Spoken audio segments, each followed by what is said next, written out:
buenas, histéricos, histéricas, ¿qué tal estáis? Bienvenidos a un programa más de Entrevistando a... La semana pasada no os pude traer un episodio, pero os prometí que para este capítulo os iba a traer a una persona muy especial. Y así es, he traído a José de Segovia. Muchas gracias por estar aquí con nosotros, José. Encantado. Es un enorme placer poderle entrevistar y sobre todo poder conocer un poco más lo que él tiene que enseñarnos a cada uno de nosotros. ¿Podría decirnos rápidamente, para aquellas personas que no te conocen, un poco lo que has estudiado, dónde estás actualmente sirviendo? Así rápidamente, por si alguien que no te conozca sepa de ti. Bueno, yo creo básicamente intento relacionar la Biblia como el libro que ha liberado a todos aquellos que hemos encontrado en la persona de Cristo Jesús, ¿no? La vida que no teníamos y el mundo que nos rodea.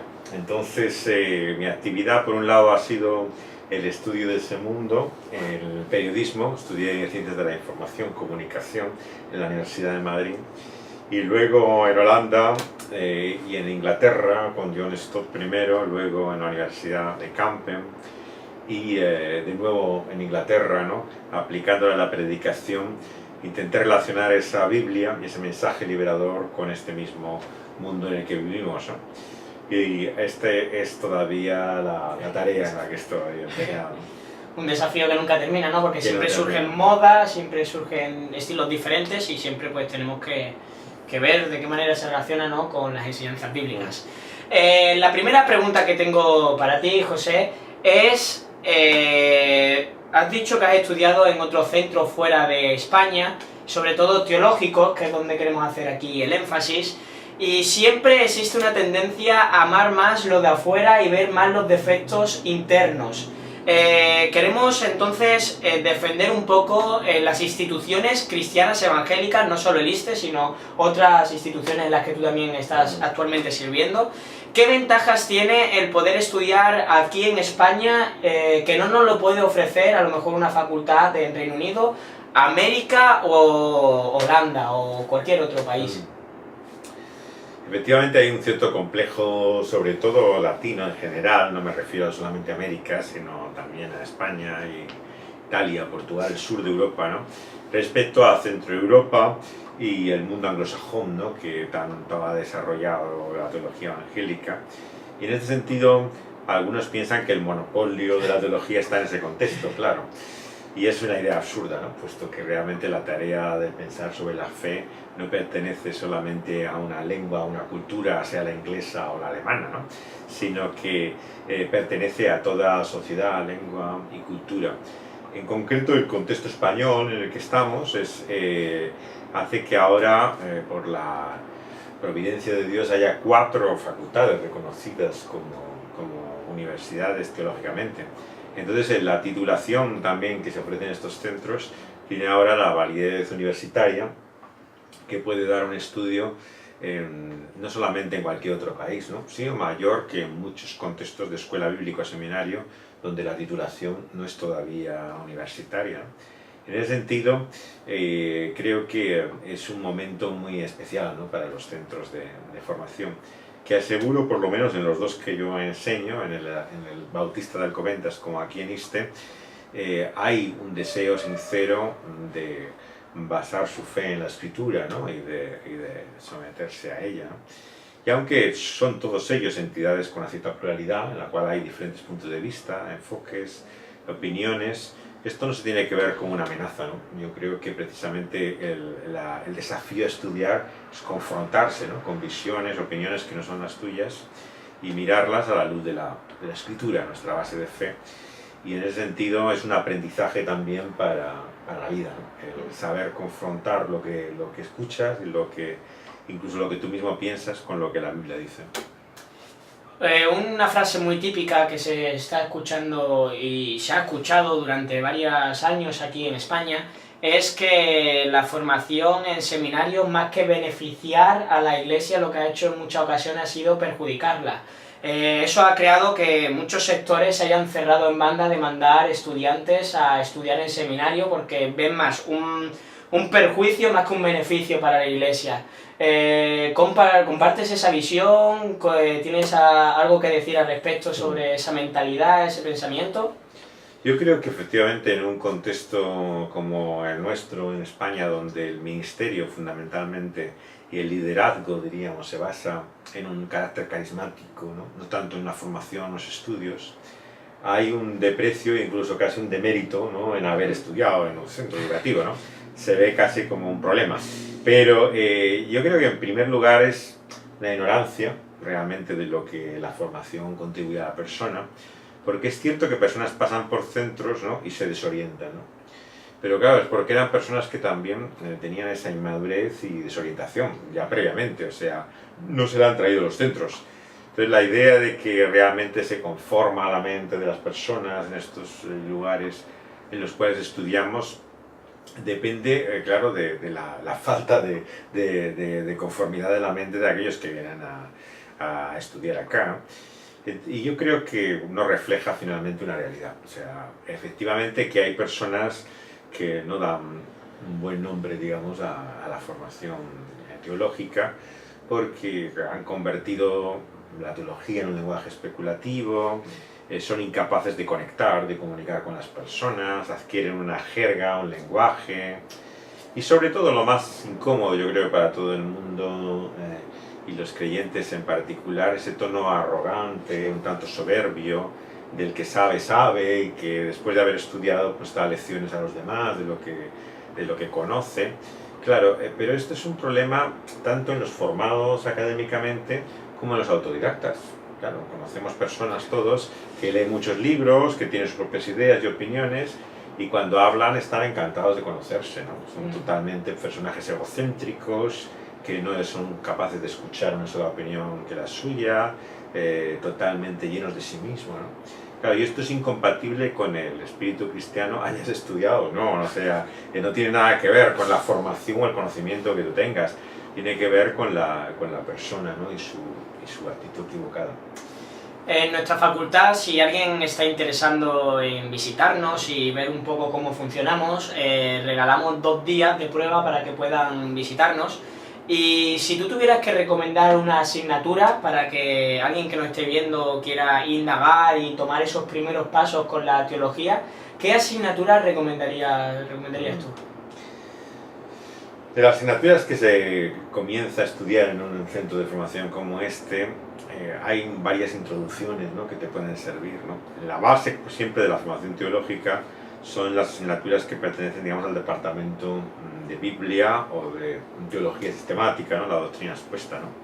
Luego hay otras muchas materias como los que yo enseño, que son de teología aplicada, digamos, tienen que ver con la vida misma, ¿no? En diferentes aspectos. En ese sentido, una buena introducción, a lo mejor sería más de una asignatura, ¿no? Pero desde luego las introducciones a la Biblia, a la teología, son básicas para poder acercarse a comprender qué es lo que se estudia, ¿no? En un centro como este. Y por último, tenemos la costumbre en hacer nuestras entrevistas, pues contar una anécdota que te haya sucedido por aquí en el ISTE, en el seminario. El ISTE ya a estas alturas, después de bastantes años de enseñar aquí, me trae siempre muchos recuerdos, ¿no? Estar acá. Aunque sea un profesor visitante, pues he tenido experiencias bastante intensas en este tiempo, en este lugar, ¿no? Ahora, gracias a Dios, pues hay bastante interés en la educación y hay muchas personas que se inscriben. Pero recuerdo un momento, entre los momentos dorados de ISTE en los años 80, que hubo un completo lleno, ¿no? en el centro, ¿no? Y la crisis, digamos, que hasta que vuelve todo el crecimiento, que había muy pocos estudiantes. Sin embargo, tengo recuerdos entrañables de ellos, ¿no? Y me acuerdo en concreto, también mañana estaba evocando, ¿no? De haber de clase con 2 o 3 estudiantes en una cafetería a primera de la mañana, ¿no? Después de una noche de insomnio, recuerdo que tener problemas de sueño durante la temporada, y la sensación de familiaridad, de cercanía, la confianza que se llega a adquirir. Y esto me lleva a pensar finalmente en el valor de la educación residencial. Muchos cuando piensan en estudiar o consideran en primer lugar la opción de la extensión, ¿no? De la distancia, porque creen que tiene muchas ventajas, ¿no? Las ventajas de no tener que dedicarse a esto de una forma más intensiva, el poder continuar con tu propia vida, no tener que trastornar. Entonces, para muchos es la opción que más barajan. Sin embargo, les quiero advertir que se pierde una gran oportunidad de la formación, que es precisamente el contacto, la relación personal, el aspecto que muchas veces con ese anglicismo de presencial se le llama, ¿no? O sea, no es solamente tu presencia, es que es realmente la experiencia que tiene el estudiar con otros. Yo creo que esto es insustituible. Es insustituible primero por la motivación. La educación por extensión, yo personalmente la dejé por esto mismo. La mayor parte de los estudiantes comienzan con mucha motivación, pero inevitablemente el ritmo de sus vidas, sus obligaciones, sus múltiples presiones, hace que invariablemente un porcentaje espectacular de los que hacen la formación por extensión abandone los cursos. Entonces, realistamente advierto a aquellos que consideran la extensión que hay muy poca motivación, o sea, a partir de un tiempo. Entonces, la enseñanza residencial lo que te permite es precisamente ese estímulo para querer estudiar. En segundo lugar, es cierto que a veces puede parecer que uno no tiene necesidad, ¿no?, de escuchar lo que otros dicen, del contacto personal, pero precisamente muchos de los estudiantes te dirán que lo que ha influenciado su vida no es solamente las clases, el material, el informativo, los datos que pueda recibir, sino el contacto personal con los profesores, la influencia, los comentarios. ¿Cuánta gente hay que te dice, no? Yo he aprendido más en los coloquios, en las clases, que en la propia lección, o en conversaciones con el profesor, que propiamente... Esto es una experiencia común de la enseñanza, desde siempre, ¿no? ¿Por qué? Porque en la verdadera educación hay siempre un elemento personal. Y queramos o no, la tecnología tiene un elemento frío, distanciador, distorsionador incluso, ¿no?, que llega a no comunicar bien lo que tú quieres. Y el contacto personal es insustituible, ¿no? O sea, cuando conoces a la persona, das algo más que un conocimiento, ¿no? Tiene que ver con la vida que compartes. Vamos a poner fin, pero me es imposible terminar ahora y no hacerte esta pregunta. Tú que has viajado mucho por España, has visto de todo, yo creo que habrás visto de todo.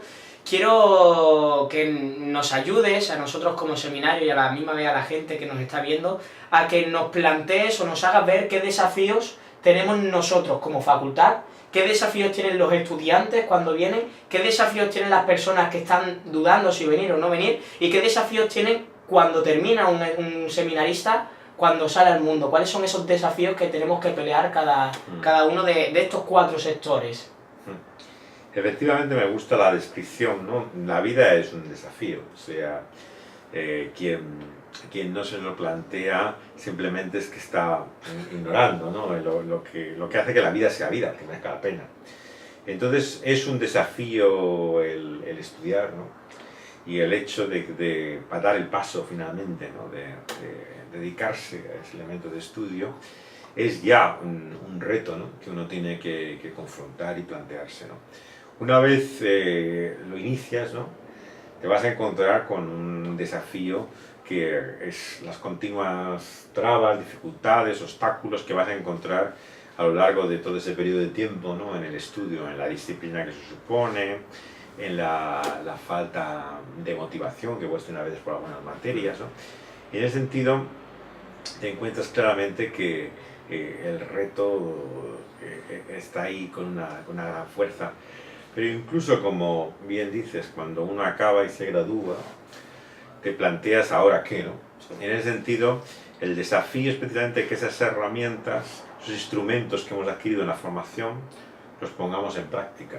Entonces, yo no concibo una persona que haya estudiado, esté graduada y haya tenido una formación, que no siga estudiando, formándose, ¿no?, y pensando sobre las cosas. O sea, en cierta manera lo que hace la educación, como tantas veces se dice, es dar unas herramientas, instrumentos para desarrollarlos el resto de tu vida, ¿no? Entonces ese desafío continúa más allá del centro de educación. ¿Qué ánimo podemos dar, ¿no?, a aquellas personas que encuentran el desafío demasiado grande, ¿no? Yo creo que el mayor ánimo que podemos dar, ¿no?, es lo que significa que esto es una obra de Dios, ¿no? O sea, el poder conocerle a Él es un hecho que dependemos de Él, ¿no? O sea, nada sabríamos de Dios si Él no se diera a mostrar a nosotros, ¿no? Igualmente, cuando hablamos de servir a Dios o cuando hablamos de conocerle más, ¿no? ¿Cómo podemos hacerlo sin tenerla en cuenta, ¿no? Entonces, este es un reto y un desafío, pero para el que no estamos solos, ¿no? Tenemos que darnos cuenta que podemos confiar, ¿no? En aquel que tiene un propósito, ¿no? Para nosotros, para nuestra vida, que se quiere dar a conocer, ¿no? Y que quiere incluso usarnos, a pesar de todas nuestras miserias, ¿no? Debilidades, contradicciones, que tenemos muchas, ¿no? Todo está en contra realmente nuestra, ¿no? Tenemos la realidad de nuestra carne, lo que somos, la mente que conformada con un mundo que piensa diferente a como piensa Dios, ¿no? Y por supuesto el enemigo espiritual, ¿no? Que actúa constantemente, ¿no? Y lucha en contra nuestra, ¿no? Pero gracias a Dios podemos decir que en Cristo Jesús tenemos todo lo que necesitamos, ¿no? Y también para conocer a Dios, para estudiar su palabra, ¿no? Y para crecer en ese conocimiento, así como para llevar a cabo, ¿no? Su obra en nuestra vida, ¿no? Pues muchas gracias, José, es un enorme privilegio, como dije al principio, y vamos a poner ya fin a nuestro programa. Si os ha gustado la entrevista, abajo tenéis un botón que con el dedo para arriba significa me gusta, darle ahí y sabremos que os están gustando estas entrevistas que estamos haciendo. Además, si tenéis algún comentario, queréis hacer alguna aportación o alguna pregunta, abajo en los comentarios podéis escribir lo que deseáis y yo pues se lo comunicaré a José para que os responda y de ver de qué manera pues podemos suplir esas dudas que os surjan. Y por último, suscribiros al canal. Si os suscribís podéis recibir las últimas notificaciones, las últimas entrevistas que vayamos realizando. Gracias por llegar hasta este momento, gracias por acompañarnos y os deseamos que Dios os bendiga enormemente. ¡Hasta luego!